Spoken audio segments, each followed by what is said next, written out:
1월 27일 오후 하나님 말씀은 고린도후서 10장 1절부터 11절까지입니다. 고린도후서 10장 1절부터 11절입니다. 이 부분도 영적 전쟁에 대해서 나오는 장인데요. 에베소서 6장도 귀한 말씀이지만 고린도후서 10장 1절부터 11절은 여러분은 각인이 이렇게 마귀와의 영적 전쟁에서 또 내면과의 치열한 싸움에서 승리할 수 있는 좋은 비결이 나옵니다. 평생의 말씀을 두고 읽어야 할 구절이라고 믿습니다. 함께 보시도록 하겠습니다. 고린도후서 10장 1절로 11절입니다. 너희 가운데서 대면하면 비천하고 너희에게서 떠나 있으면 담대한 나 바울이 이제 그리스도의 온유함과 공손함으로 너에게 권고하노라. 그러나 우리가 육신에 따라 행한다고 생각하는 어떤 사람들에 대하여 내가 담대하다고 생각하는 그 자신감으로 너희와 함께 있을 때 담대하게 되지 않기를 간구하노라. 이는 내가 우리가 육신 안에서 행하지만 육신을 따라 싸우지는 아니함이니 우리의 전쟁 무기는 육신적인 것이 아니요 오직 하나님을 통하여 견고한 요새들을 무너뜨리는 능력이라. 여러 가지 구상과 하나님을 아는 지식을 거역하여 스스로 주께 세운 모든 높은 것들을 무너뜨리며 모든 생각을 사로잡아서 그리스도께 복종케 하니 너희의 복종이 이루어지면 모든 불복종을 응징하려는 준비를 갖추고 있느니라. 너희는 모든 것을 외모로만 보느냐? 만일 어떤 사람이 자기가 그리스도에게 속한 줄로 믿는다면 그가 그리스도에게 속한 것 같이 우리도 그리스도에게 속해 있음을 그 자신이 다시 한번 생각해야 하리라. 주께서 우리에게 주신 권위는 너희를 세우려는 것이지 무너뜨리려는 것이 아니니 내가 우리의 권위에 관하여 좀 더 자랑한다 할지라도 결코 부끄럽지 않을 것이라. 이는 내가 마치 편지들로 너희를 놀라게 하는 것처럼 보이지 아니하려는 것이라. 그들이 말하기를 그의 편지들은 무게가 있고 힘이 있지만 직접 대할 때는 약하고 그 언변도 하찮다고 하기 때문이라. 그러한 사람은 이것을 생각해야 하리니 즉 우리가 함께 있지 않을 때의 편지로 말하는 것이 함께 있을 때 행동으로 하는 것과 같다는 것이라. 11절까지 했습니다. 오늘날 모든 그리스도인의 영적 전쟁에서 싸우는 아주 중요한 장입니다. 오늘 말씀을 위해서 잠시 기도드리겠습니다. 우리의 구원의 깃발이시며 우리의 승리가 되시고 우리의 요새가 되시는 위대하신 아버지 하나님 감사를 드립니다. 우리가 예수 그리스도의 보혈로 구원받은 다음 마귀는 끊임없이 우리를 공격하고 지속적으로 괴락을 꾸며도 우리가 하나님의 말씀에 근거해서 늘 승리할 수 있도록 기반을 마련해 주신 주님께 감사를 드립니다. 우리는 끊임없이 영적 전쟁을 치르고 있습니다. 우리는 패할 때도 있고 승리할 때도 있습니다. 그러나 우리가 지속적으로 승리하려면 오늘 고린도후서 10장을 잘 유념해야 할 것입니다. 여기는 모든 성도들이 자기 내면에 있어서의 끊임없는 영적 전쟁과 마귀의 공격들로부터 우리 모두가 다 승리할 수 있도록 인도하여 주십시오. 오늘 말씀을 통해서 그러한 승리의 비결을 우리 모두가 다 갖게 해주시며 주님의 말씀에 복종함으로써 어떻게 승리하는가를 우리가 잘 배우고자 합니다. 이 말씀에 기름 부어주시고 저를 주님의 영으로 관장해 주셔서 제 입술을 주장해 주시길 원합니다. 주 예수 그리스도 이름으로 기도드렸습니다. 아멘. 오늘 오후의 설교는 너희의 복종으로 승리하라. 무엇으로 승리하라? 복종으로 승리하라 하는 것입니다. 여러분 혹시 미국 출신의 전 프로 사이클 선수인 랜스 암스트롱이라는 사람을 아십니까? 신문지상이나 또 TV 뉴스에도 몇 번 오르내렸던 이름입니다. 사이클의 황제 랜스 암스트롱이라는 사람입니다. 1971년에 태어나서 아직 살아있죠. 그는 사상 최초로 프랑스의 가장 유명한 대회 투르 드 프랑스 우승 기록을 7번이나 1999년부터 2005년까지 7회 연속 우승한 정말 기록의 사나이입니다. 7년 연속 우승 이전에 그는 1996년에 고환암과 세포 종양으로 고통을 받고 있었습니다. 그는 암 치료를 이겨내고 다시 현역에 복귀해서 사이클 황제로 군림해온 사람입니다. 일명 I am strong, 암스트롱, I am strong, 나는 강하다라는 말을 남겨서 절망에 빠진 사람들에게 많은 힘을 실어준 사람입니다. 그렇게 존경과 사랑을 받았던 그가 지난 2010년 팀 동료가 암스트롱이 금지 약물인 에리트로포리틴과 테스토스테론이라는 이 금지 약물을 투약하는 사실을 목격하고 또 증언해서 도핑을 이렇게 고발했습니다. 그래서 2년 가까이 미 연방 경찰에 수사를 받던 중에 도핑 혐의에 대해서 이제 법정 공방을 포기하고 이제 미국 반도핑 기구로부터 영구 제명 징계를 받은 사람이었습니다. 그걸 받아들였습니다. 그리고 이제 1998년 8월 1일부터 모든 대회, 그가 세운 모든 7연속 기회도 대회 모든 트로피며 모든 메달도 다 박탈되었습니다. 그의 기록은 영구 삭제되었습니다. 한때 사이클 영웅으로 추앙받던 랜스 암스트롱, 그는 지난주 17일 방영된 미국의 토크쇼 오프라 윈프리 유명한 쇼죠. 거기서 출연해서 99년부터 2005년까지 자신이 그 대표적인 사이클 프랑스 루트루 프랑스 타이틀 대회에서 금지 약물을 복용했다고 고백했었습니다. 처음으로 고백한 일이 있었습니다. 그는 도핑을 시인하면서 자신이 혈액을 헌혈하듯 미리 빼놓고 그걸 원심 분리기에 추출하면서 적혈구만을 뺀 거예요. 그 적혈구만을 빼서 경기 직전에 다시 자신의 몸에 투입을 시킨 겁니다. 그렇게 하면 근육으로부터 산소를 공급하는 적혈구 수가 늘어나서 운동 능력과 지구력이 극대화됩니다. 그래서 우승을 하게 된 거죠. 경기가 끝나면 바로 주최위와 짜고 생리식염수에 수액을 몰래 맞아서 적혈구 농도를 희석시켰습니다. 주최위가 수액을 레인코트에 몰래 숨겨와서 그렇게 한 것입니다. 그 모든 것이 들통났어요. 저는 이 랜스 암스트롱을 보면서 참 그 모든 영광이 다 사그라지는 거 아닙니까? 자신이 쌓은 모든 영광과 팬들의 사랑과 희망과 용기, 그 모든 걸 이법과 거짓과 이선으로 포장해서 스스로 몰락해 해버린 일그러진 영웅이었었습니다. 그런 경기의 룰을 스스로 저버렸습니다. 그리고 범법함으로써 승리하였습니다. 규칙대로 경기하지 않았기 때문에 그는 영원한 탈락자, 패배자로 낙인 찍혔습니다. 그의 승리는 가짜이고 희망이 아니라 절망이었습니다. 세상이 주는 승리는 마귀의 공격과 유혹에 빠지기 쉽죠. 결국 그 허영이었고 가짜이기 때문이었습니다. 오늘날 사람들은 단 하루라도 그것을 맛보기 위해서 이선과 거짓과 타협하며 세상을 어지럽히고 있는 것입니다. 단 하루라도 그 영광을 누리기 위해서 얼마나 많은 사람들이 뒤에서 뒷돈을 거래하고 거짓과 타협합니까? 교회에도 마찬가지입니다. 잠시 잠깐의 자신의 안위와 영광을 위해서 그 어느 시대나 하나님의 사역자들과 성도들을 비난하며 교회를 어지럽히고 등지는 사람들이 가끔 있습니다.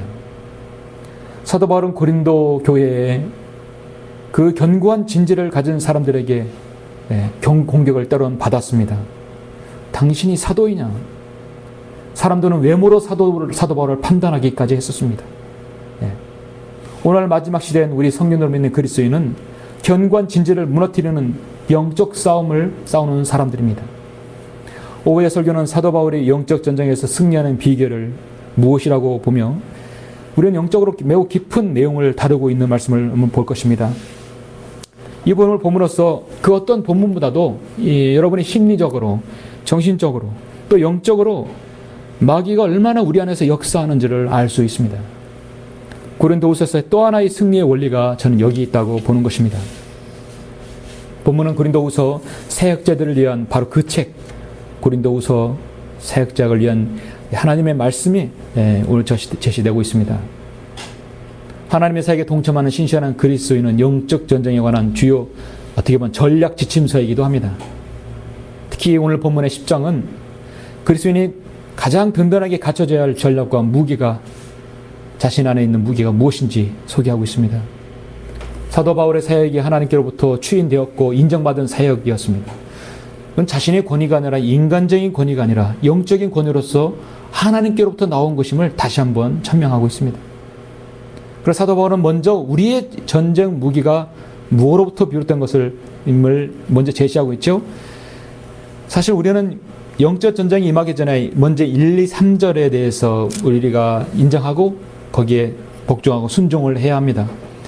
사실 오늘 본문은 아주 중요한 부분은 4절부터 11절에 제시되는데 그 전에 우리는 1절부터 3절이 우리 안에서 내재되어야 되겠죠. 1절 3절 보시면 너희 가운데서 대면하면 비천하고 너희에게서 떠나 있으면 담대하나.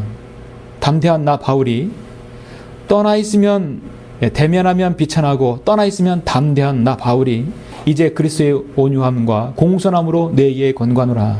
그러나 우리가 육신에 따라 행한다고 생각하는 어떤 사람들에 대하여 내가 담대하다고 생각하는 그 자신감으로 너희와 함께 있을 때 담대하게 되지 않기를 간구하노라. 이는 우리가 육신 안에서 행하지만 육신을 따라 싸우지는 아니함이니.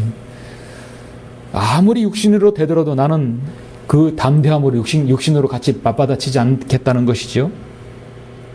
여기 핵심적인 단어가 무엇입니까? 친절과 바울이 이제 그리스도의 온유함과 공손함으로 말씀하고 있죠. 온유함과 공손함입니다. 온유함과 공손함. 이것이 바로 그리스도인이 갖춰져야 할 갑옷이죠. 에베소서 6장에서 그리스도인 전신 갑옷이 나오지만 우리 그리스도인이 전쟁에 임할 때 여러분 안에 입혀져야 할 옷은 친절과 겸손과 온유함입니다. 특히 온유함과 공손함으로 권고한다고 말씀하고 있습니다. 지금 이번 주인가요? 이제 이번 주에 전 세계 문신의 무슨 축제라고 해가지고 전 세계 문신을 좋아하는 사람, 자신의 몸에 문신한 사람들이 모이는 어디 나라에 대회가 있다고 해요. 잘 알지 못하지만 하여튼 자신의 전신에 문신한 사람들이 모이는 날이죠. 우리나라 보면 조직폭력배들은 대부분 등에 막 문신을 하잖아요. 젊은 청소년들도 문신을 한다고 합니다. 근데 문신을 많이 할수록 사람들은 한 가지 다 느끼는 것이 있다고 그래요. 신문 보도를 통해서 개인 인터뷰를 한번 본 적이 있었는데 자신의 용이든 토랑이든 무슨 문신을 하게 되면 느낌을 받는데 어떤 느낌이냐? 갑옷을 두른 느낌을 받는다고 합니다. 무서울 게 없다는 거예요. 상대방에게 위화감을 먼저 주죠. 스스로 갑옷을 입는 듯한 느낌을 받는다고 합니다. 지극히 육신적인 말이죠. 세상적인 말이고 우리 그리스도인이 그런 걸 들으면 하나도 무섭지 않아요. 웃어버리죠. 정말 우리 그리스도인이 영적 전쟁에 싸워야 할 가장 여러분의 몸에 완전히 들어야 할 것은 뭐냐면 마음의 친절과 겸손과 온유함입니다. 그것이 먼저 여러분에게 옷 입어야 합니다. 그리고 난 다음에 전신 갑옷을 입어야 하는 것이. 여러분 맨몸에다가 전신 갑옷을 어떻게 입습니까? 그러나 이 옷을 입어야 됩니다. 친절과 옷 입고 겸손으로 옷 입고 온유함으로 옷 입어야 합니다. 이것이 바로 승리하는 데서 중요한 것이죠. 골로새 3장에 보면은 그러므로 너희는 하나님의 택함을 받은 거룩하고 사랑받는 자로서 자비로운 마음과 친절과 마음의 겸손과 온유와 오래 참음으로 옷 입으라. 오래 참음으로 옷 입으라. 온유로 옷 입으라. 겸손으로 옷 입으라. 마음의 친절과 자비로움으로 옷 입으라. 베드로전서 5장 5절에 이와 같이 너희 젊은이들아 장로에게 복종하라. 너희 모두가 서로 복종하고 겸손함으로 옷 입으라. 겸손함 옷 입으라. 디도서 3장 2절에서도 아무도 비방하지 말며 말다툼을 하지 말고 유순하며 모든 사람에게 온전한 온유함으로 보이게 하라. 야고보서 1장 21절에서도 그러므로 너희는 모든 더러움과 넘치는 악을 벗어버리고 너희 혼들을 구원할 수 있는 심겨진 말씀을 온유함으로 받으라 했어요. 친절과 겸손과 옷 입는 것은 우리 그리스도의 영적 전쟁의 필수입니다. 이것이 먼저 선행되어야 되겠죠? 그 다음으로 4절부터 11절까지 우리가 예수 그리스도께 복종하게 되면 우리는 승리를 거둘 수 있다고 말씀합니다. 우리가 복종하게 되면 승리하면서 본문의 세 가지를 얻게 될 것이라고 말씀합니다. 그 승리를 거두게 되는데 그 얻는 것은 무엇일까요? 저는 오늘 여러분에게 본문을 통해서 세 가지를 제시하겠습니다. 너희의 복종으로 승리하라. 우리는 주님께 복종함으로써 어떤 승리를 거둘 수 있습니까? 첫 번째는 우리는 마귀의 견고한 요새를 무너뜨릴 수 있습니다. 우리는 복종으로 마귀의 견고한 요새를 무너뜨릴 수 있습니다. 3절부터 5절 여러분 4절부터 5절 보시면 4절 5절 보시면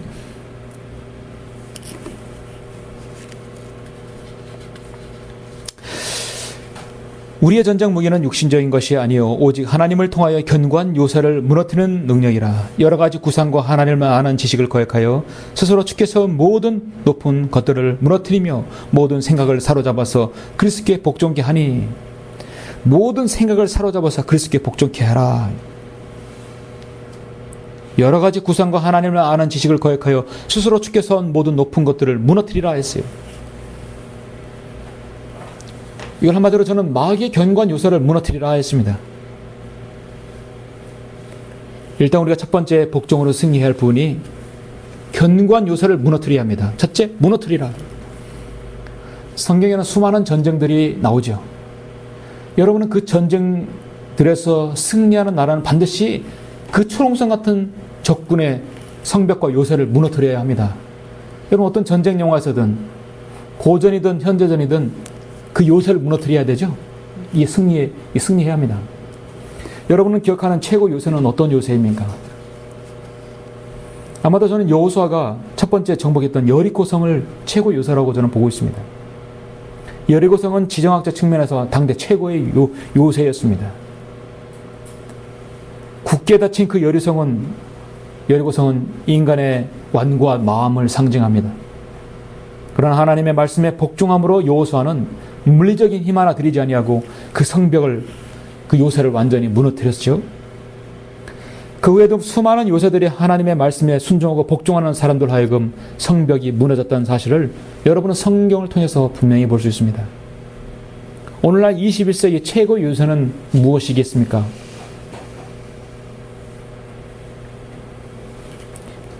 저 미국의 펜타곤 국방성이겠습니까? 그보다 더 든든한 요새가 있습니다. 핵무기로도 무너뜨릴 수 없는 요새가 있어요. 저는 그것을 인간의 지식과 인격의 요새라고 보는 것입니다. 인간의 그 지식의 요새. 어떤 폭탄으로도 무너뜨릴 수 없는 요새라고 보는 것입니다. 몇 년 전에 아르헨티나 설치 미술가 작가가 마르트나 미누지라는 사람이 3만 권의 책을 바벨탑으로 나선형으로 세웠었죠. 28m 높이의 6층짜리 규모였습니다. 약 백화점, 여러분 저는 백화점 규모의 그런 건물의 책으로 한번 나선형으로 한번 덮었다고 보십시오. 나선형으로 만들어진 바벨탑은 세계 모든 언어로 만들어진 책들로 벽돌을 대신해서 담장을 쌓아서 차곡차곡 만들었습니다. 현대판의 바벨탑을 보는 듯 합니다. 인간은 바벨탑이라는 표현을 별 생각 없이 쓰고 있지만 그것은 성경에서 이미 창조 하나님께 거역한 인류의 대반역이 이미 시작임을 알리고 있습니다. 창세기 11장에 나오죠. 그것은 하나님을 아는 지식을 거역하여서 스스로 축해서 모든 것들을 그 모든 것들에 속하며 인간의 헛된 지성을 쌓는 바벨탑인 것입니다. 그 3만 여러분 권의 책이 얼마나 많이 하나님을 거역하고 인간의 지성으로 하나님의 말씀을 부정하며 지옥을 거절하고 예수 그리스도의 복음을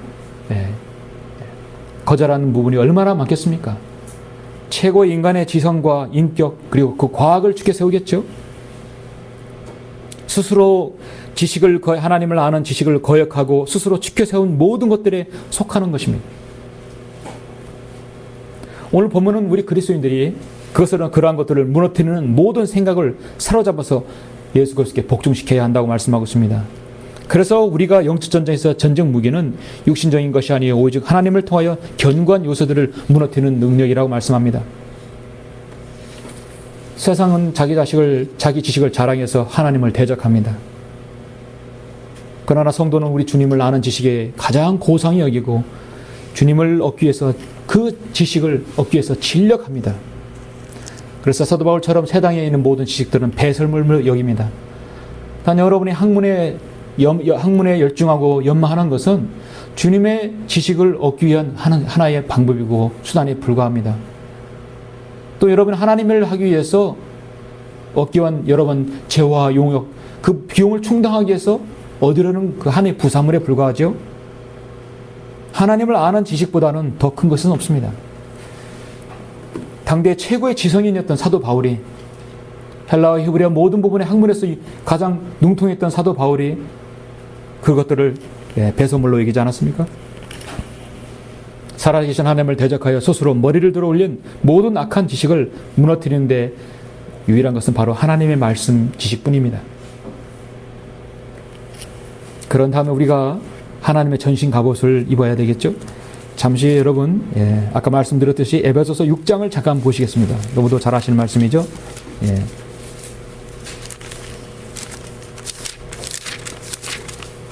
읽어도 늘 도전이 되는 말씀입니다. 에베소 6장 11절 보시면, 너희는 마귀의 술책에 대항하여, 수많은 술책이 있습니다. 술책은 한두 가지가 아니겠죠? 술책에 대항하여 설 수 있도록 하나님의 전신 갑옷을 입으라. 이는 우리의 싸움이 혈과 육에 대항하는 것이 아니라, 분명히 오늘 본문에도 말씀하죠. 정사들과 권세들과 이 세상의 어두움의 주관자들과 높은 곳들에 있는 영적하게 대항하는 것이기 때문이니라. 그러므로 너희는 하나님의 전신 갑옷을 입으라. 이는 너희가 악한 날에 저항할 수 있으며 또 모든 일을 다 이루기까지 서 있게 하기 위함이니라. 그러므로 서서 진리로 너희 허리띠를 두르고 의의 잉패를 붙이고 화평의 복음을 준비한 것으로 너희 발에 신고 모든 것 위에 믿음의 방패를 가짐으로써 능히 너희가 악한 자의 모든 불붙는 화살을 끌 수 있을 것이라. 또한 구원의 투구와 성령의 칼꾼 하나님의 말씀을 가지고 모든 기도와 간구로 항상 성령 안에서 기도하고 이를 위하여 모든 성도들을 위해 모든 인내와 간구로 깨어있으라. 마지막 기도로 마무리하죠. 그리스도인 전신 갑옷을 입은 사람은 그 모든 갖춘 다음에 다 무릎을 꿇고 기도하는 자세라는 사실입니다. 우리는 곤봉이나 총이나 칼, 수류탄, 화살, 총알로 싸우지 않습니다. 우리의 무기는 영적인 무기들입니다. 하나님의 말씀과 기도와 방패들, 투구와 갑옷, 진리의 허리띠입니다. 이것이 하나님을 통하여 이 견고한 요새들을 무너뜨리는 능력을 우리가 가질 수 있습니다. 여러분 안에 내지에 대한 최고의 진지는 무엇입니까? 가장 무너뜨리기 어려운 진지는 오늘 본문 5절에서 말씀하고 있는 바로 구상입니다. 여러 가지 구상이 우리 모두 자신 안에 내재되어 있는 불결한 구상, 불안한 구상, 하나님을 믿지 않는 구상들 끊임없이 탑을 쌓았을 것입니다. 쌓을 수도 있습니다. 예수님께서 아버지의 진리로 그들을 거룩하게 하여 주옵소서라고 왜 기도하겠습니까? 우리의 구상은 늘 깨끗하고 신선해야 하고 하나님 말씀으로 정결해야 합니다. 그런데 여러 가지 구상으로 인해서 하나님을 아는 지식을 거역해 버리게 하는 것이에요. 내 안에 내재되는 바로 그 요새를 먼저 무너뜨려야 합니다. 다윗은 청년이 무엇으로 자기 길을 정결케 하리까? 주의 말씀을 따라 조심할 것이니이다. 하나님 말씀밖에 없습니다. 우리 안에 또 다른 견고한 요새가 바로 하나님을 아는 지식을 거역하여 스스로 축해서 모든 높은 것들입니다. 믿지 않은 세상 사람들이야 그렇다고 치지만 우리 믿는 그리스도인까지도 우리 안에 견고한 요새들이 쌓아 올라갈 수 있습니다. 그래서 우리가 모든 생각을 사로잡아서 예수 그리스도께 복종하는 것이에요. 그래서 사실 견고한 요새를 무너뜨릴 때 우리는 주님 말씀에 순종하지 않으면 할 수 없습니다. 나 자신이 나가 나와야 되는 것이 아니라 우리 주님이 나와야 되는 것이죠. 우리 끊임없이 24시간 그렇게 하면 승리할 수 있습니다. 우리 안에 내재된 옛 성품을 가지고 있을 때 우리는 승리를 거둘 수 없습니다. 육신을 입고 있는 우리는 24시간 그렇게 할 수는 없죠.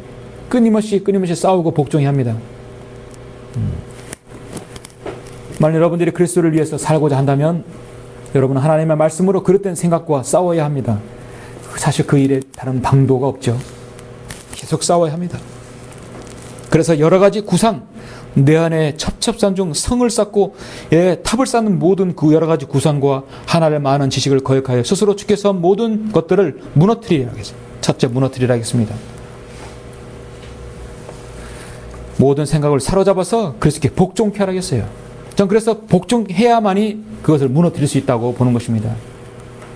기도 생활을 하지 않거나 성경 말씀을 알고 실행하지 않았을 때 어떤 그리스도인도 우리가 승리 안에서 살 수가 없습니다. 정말 여러분의 마음속에 사무엘하 22장에 이런 기도가 나와야 할 것입니다. 주는 나의 반석이시요 나의 요새시며 나의 구원자시라. 아멘. 시편 18편 2편에서 사도 시편 기자는 주는 나의 반석이시요 나의 요새시며 나의 구원자시라. 나의 하나님이시며 내가 신뢰할 나의 힘이시요 나의 방패시며 나의 구원의 뿌리시며 나의 높은 망대시니다 했습니다. 주님은 여러분의 반석이고 여러분의 요새이십니까? 네. 그렇다면 여러분 주님께 복종한 사람들입니다. 내가 나오는 것이 아니라 주님께서 나와야 합니다. 너의 복종으로 승리하라. 우리는 주님께 복종함으로써 어떤 승리를 거둘 수 있습니까? 두 번째는 여러분 무너뜨리면 반드시 어떻게 되냐면 응징해야 합니다. 모든 불복종들을 내 안에서 응징해야 합니다. 자, 6절 7절 보시면 너희의 복종이 이루어지면 모든 불복종을 응징하려는 준비를 갖추고 있느니라. 너희는 모든 것을 예모로만 보느냐? 만일 어떤 사람이 자기가 그리스도에게 속한 줄로 믿는다면 그가 그리스도에게 속한 것을 같이 우리도 그리스도에게 속해 있음을 그 자신이 다시 한번 생각해야 하리라 했습니다. 여러분의 하나님의 말씀과 기도로 순종하고 복종한다면 가장 먼저 생각과 여러분의 사고와 구상들 모든 육신적인 것들을 점령하고 무너뜨릴 수 있다고 말씀하셨습니다. 그것들은 언제 내 안에서 다시 세워질지 모릅니다. 다시 또 작은 것이 씨가 되어서 계속 또 자랄지 모릅니다. 그래서 점령하면 응징해야 합니다. 한마디로 싹을 잘라라는 얘기예요. 여러분 자신을 학대하라는 말이 아닙니다. 다시 고개를 들지 못하도록 해야 하는 것입니다. 일단 마지막으로 우리가 보겠지만 요사는 어떤 곳을 점령하더라도 성벽을 무너뜨리면 반드시 해야 하는 것이 있습니다. 그것은 뭐냐면 그래야 제사장들이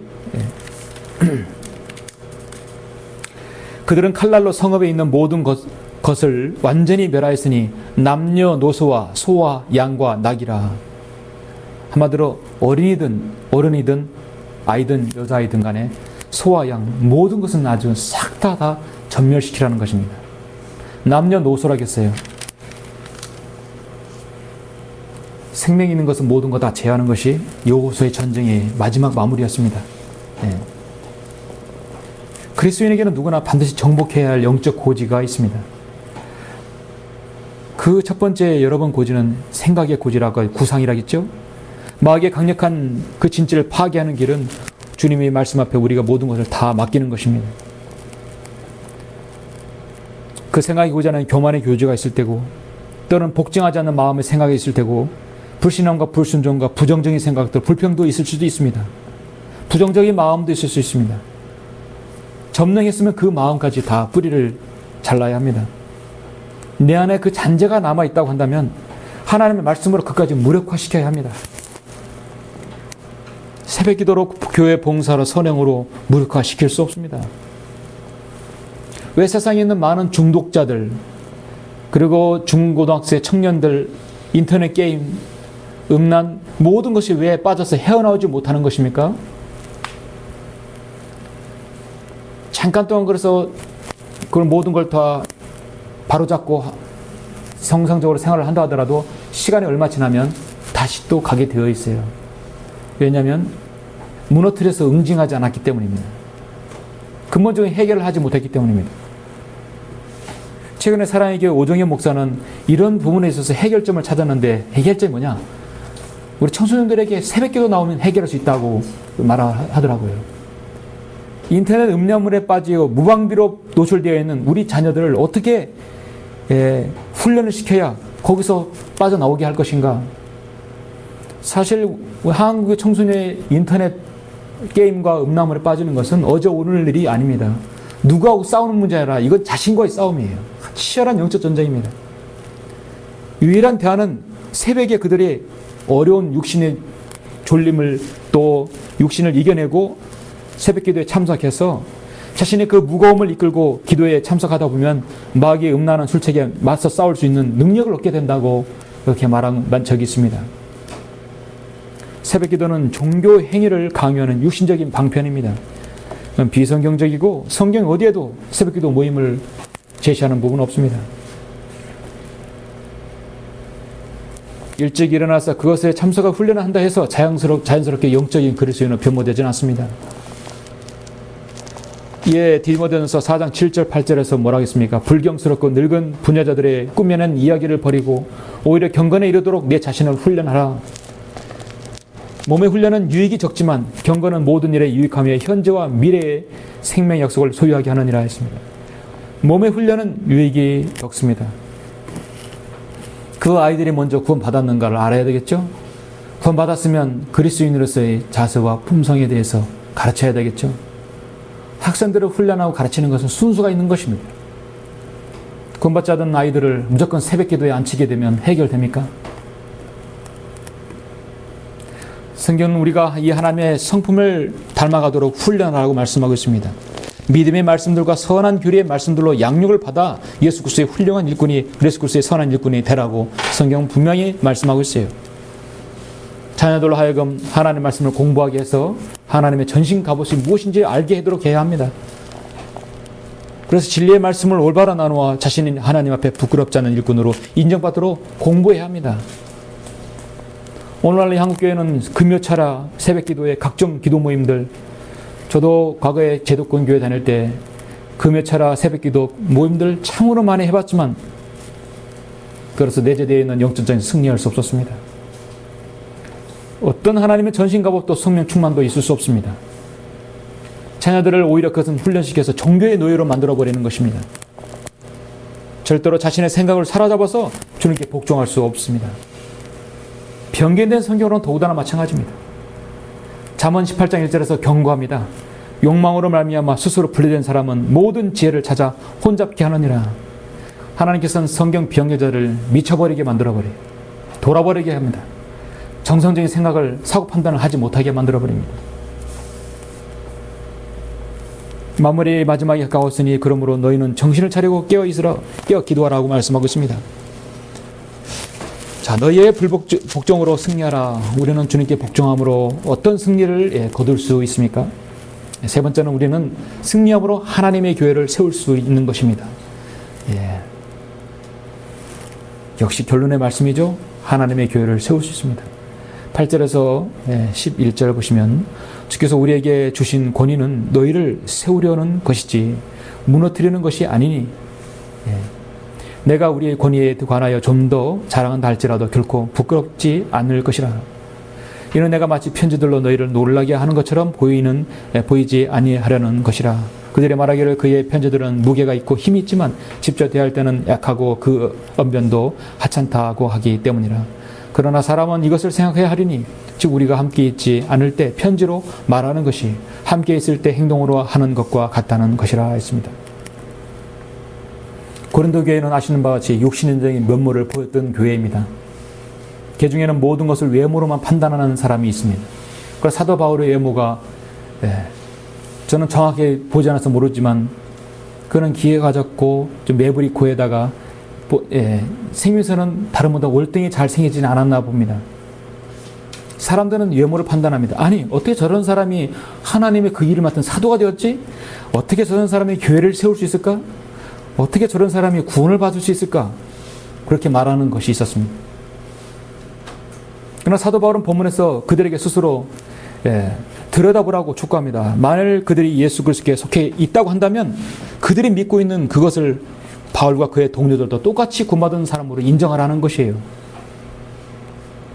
자신들이 고린도 교회에서 구원받은 성도라면 그 같은 성도로서 부르는 그 사람들도 같이 예수 그리스도께 부름받은 사람으로 인정하라는 것입니다.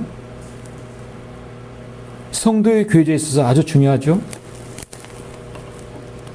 사도 바울은 많은 서신서에서요 자신이 사도직을 하나님께로부터 부여받았고 그걸 충분히 옹호할 준비가 되어 있었습니다. 본문도 마찬가지예요. 그건 자신이 육신적인 변론이 아닙니다. 물론 사람들은 자신의 사역을 옹호하거나 사역의 성공사를 보고할 때마다 자랑하고 우쭐대기도 합니다. 그러나 사도 바울은 그렇지 않았어요. 육신적인 성도 어떤 성도냐면 잘된 것은 내 탓이고 안 된 것은 남의 탓으로 돌리는 것이에요. 그래서 사도 바울은 나는 하나님께서 나에게 주신 권위에 대해 자랑한 것이 아니라 나는 오직 너희를 세우려고만 이 권위를 행사한다고 말씀하고 있습니다. 얼마나 하나님께 세우신 훌륭한 종입니까? 주께서 우리에게 주신 권위는 너희를 세우려는 것이지 무너뜨리는 것이 아니라 했습니다. 교회를 세우는 것입니다.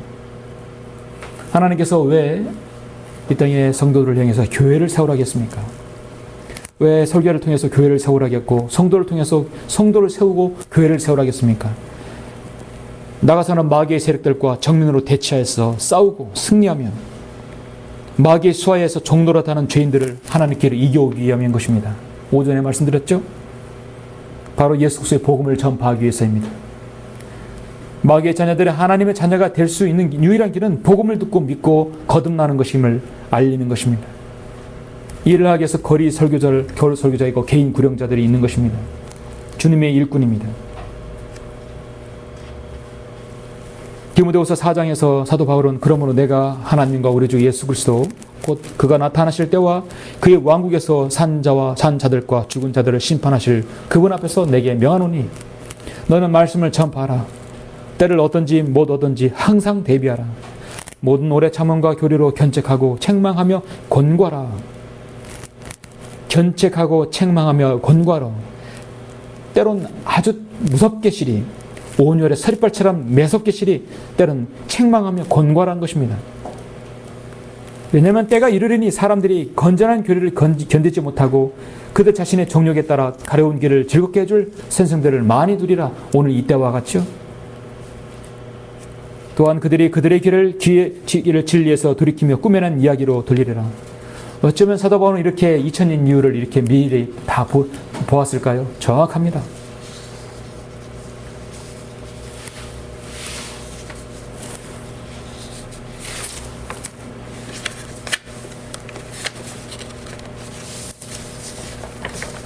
사도 바울은 교회를 세우셔서 그 많은 교회를 세우고 자신이 세웠다고 해서 자신이 그 위에 군림하지 않았습니다.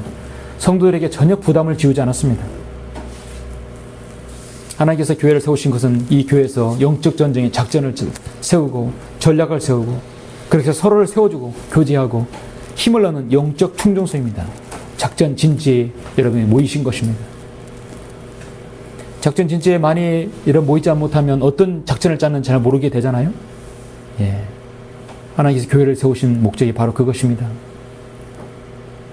그러므로 구원받은 그리스도인이 즉시 순종하지 못하고 교회 출석하지 못하면 그만큼 마귀의 공격에 노출되는 것입니다.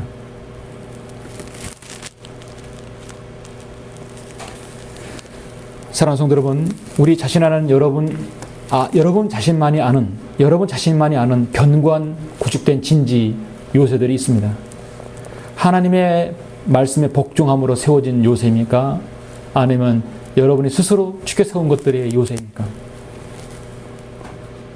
여러 가지 구성과 하나님을 아는 지식을 거역하는 생각의 요새입니까? 하나님의 말씀으로 든든하게 세워진 요새입니까? 알 수 있는 방법이 있어요. 여러분의 입에서 어떤 말이 나오는가? 그것이 여러분의 자신을 나타내는 것이에요. 우리는 어떤 생각을 하더라도 입에서 나오는 걸 잘 여러분이 판단하시고 입 밖에 내야 합니다. 여러분이 저에게도 충고할 수 있고 저도 여러분에게 충고할 수 있어요.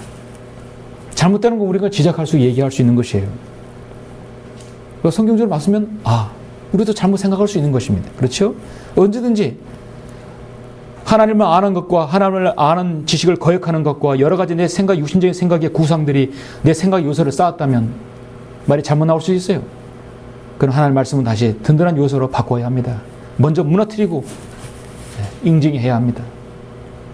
우리는 우리 자신을 주님 앞에 솔직하게 털어놔야 합니다.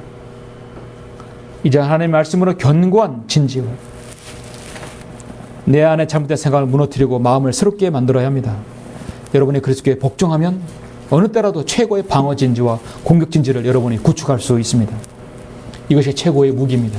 이것이 먼저 여러분에게 이 진지가 요새들이 서야 개인적으로 구령을 하든 설교를 하든 여러분이 또 어디에 누구하고 여러분 영적 전쟁에서 싸우든 누구하고 대치하든 여러분이 승리할 수 있는 것입니다. 마지막으로 여러분 이제 여호수아 6장을 한번 같이 보시겠습니다. 여호수아 6장을 보시면 여리고 성을 점령하는 게 나오죠. 다 읽지 않겠습니다. 핵심적인 것을 세 부분 나누어서 한번 보시죠. 여호수아 6장 12절을 보시겠습니다. 6장 12절, 16절 보시면 여호수아는 아침에 일찍 일어났으며, 이 말이 참 많이 나와요. 주님께서 아침 일찍 일어나고 아침 일찍 새벽 기도에 나간 게 아니에요. 여호수아는 아침에 일찍 일어났으며 제사장들의 주의 궤를 매더라. 주의 궤 앞에 7 양뿔 나팔을 든 7 제사장이 계속해서 행진하며 나팔을 불고 무장한 자들은 그들 앞에 앞서가더라. 그러나 후지는 주의 궤 뒤를 따라가고 제사장들은 나팔을 불며 행진하더라. 둘째 날에도 그들은 성읍을 한 번 돌고 진영으로 돌아오니라. 그들은 6일 동안 그렇게 행하고 7일째 되었을 때 그들은 그날 새벽에 일찍 일어나서 그 성읍을 같은 방법으로 7번 돌았으니 그들은 그 날에만 성읍을 7번 돌았더라. 7번째 돌 때 제사장들은 나팔을 부니 여호수아가 백성들에게 말하기를 소리 지르라. 주께서 너희에게 이 성읍을 주셨느니라. 그리고 여러분 이제 20절을 보십시오.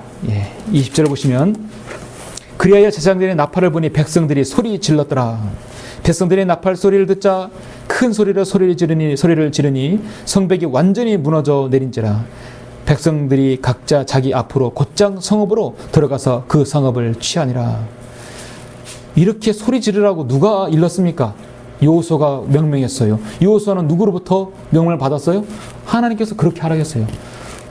성벽이 기올라가가지고 막 활 쏘고 창 의해서 싸우라고 하지 않았어요? 7번 돌고 6번 돌고 7번 돌고 13번 돌아서 소리 지르라고 명령했을 때 복종한 것 뿐이에요. 그렇죠? 복종했어요. 21절 그들은 칼날로 성읍에 있는 모든 것을 완전히 멸하였으니 남녀 노소와 소와 양과 나귀라 응징하였죠. 무너뜨리고 응징했어요. 그 26절 보시면 여호수아가 그때 백성들에게 엄명하여 말하기를 이 여리고 성읍을 이렇게 세우는 사람은 주 앞에 저주를 받으리라. 그가 그 기초를 놓을 때는 그의 첫째 아들을, 그가 그 문들을 세울 때는 그의 막내 아들을 이르리라 하더라 했습니다. 근데 이 일은 그렇게 되풀이 됐었죠. 이처럼 주께서 여호수아와 함께 하시니 그의 명성이 온 땅에 두루 퍼지더라 했습니다. 이렇게 해서 여리고 성이 점령당한 것입니다. 요새가 무너진 것입니다. 자, 하나님께서 여러분 어떻게 보셨습니까? 우리의 군대 대장이신 예수 그리스도의 모형인 여호수아는 여리고 성을 무너뜨리고 응징하고 하나님 말씀을 세웠습니다. 여기에 누구든지 다시 성을 일으킨 사람은 첫째 아들, 둘째 아들 다 하나님께서 없애겠다고 말씀하셨어요. 하나님 말씀을 딱 세운 겁니다. 우리의 마귀의 견고한 요새를 무너뜨릴 수 있습니다. 복종하로서 모든 불복종을 응징할 수 있습니다.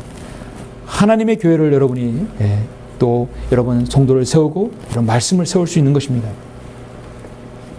서두에 말씀드렸던 암스롱은 자신의 승리를 위해서 이성과 거짓으로 포장해 버렸습니다. 우리 그리스도인은 진실된 사람이에요. 이성과 거짓이 아닙니다. 결론적으로 진정한 군인은 전쟁터에 나가서 기꺼이 자기 목숨을 바쳐 그 무기들을 능숙하게 쓸 줄 아는 사람이 되어야 합니다. 그렇지 않은 한 그 사람은 군인도 장교가 되지 못하죠. 군인들은 군화를 깨끗이 떠 광나도로 군인 닦고 가슴에 화려한 군장을 달고 빳빳이 세운 제복을 입고 거리를 활보하며 상관하면 깍듯이 격리하는 사람이 군인도 되지만 그것만으로는 군인이 될 수 없습니다. 우리는 피 흘려 죽기 싸우기까지 희생할 각오가 되어 있고 내 안에는 모든 것 생각을 사로잡아서 하나님께 복종하는 사람이 되어야 합니다. 실전에 능한 사람이 되어야 합니다. 우리에게는 누구나 피할 수 없는 영적 전쟁의 격전지가 바로 있습니다. 여러분의 말은 마음의 생각의 전쟁터입니다. 첫 번째 전쟁터예요. 여러분 모두가 주님의 지상 명령인 하나님 말씀에 순종하고 이런 복종함으로써 여러분 안에 첫 번째 격전지, 영적 전쟁의 그 격전지에서 늘 여러분 승리하시길 간절히 바랍니다. 기도하시겠습니다.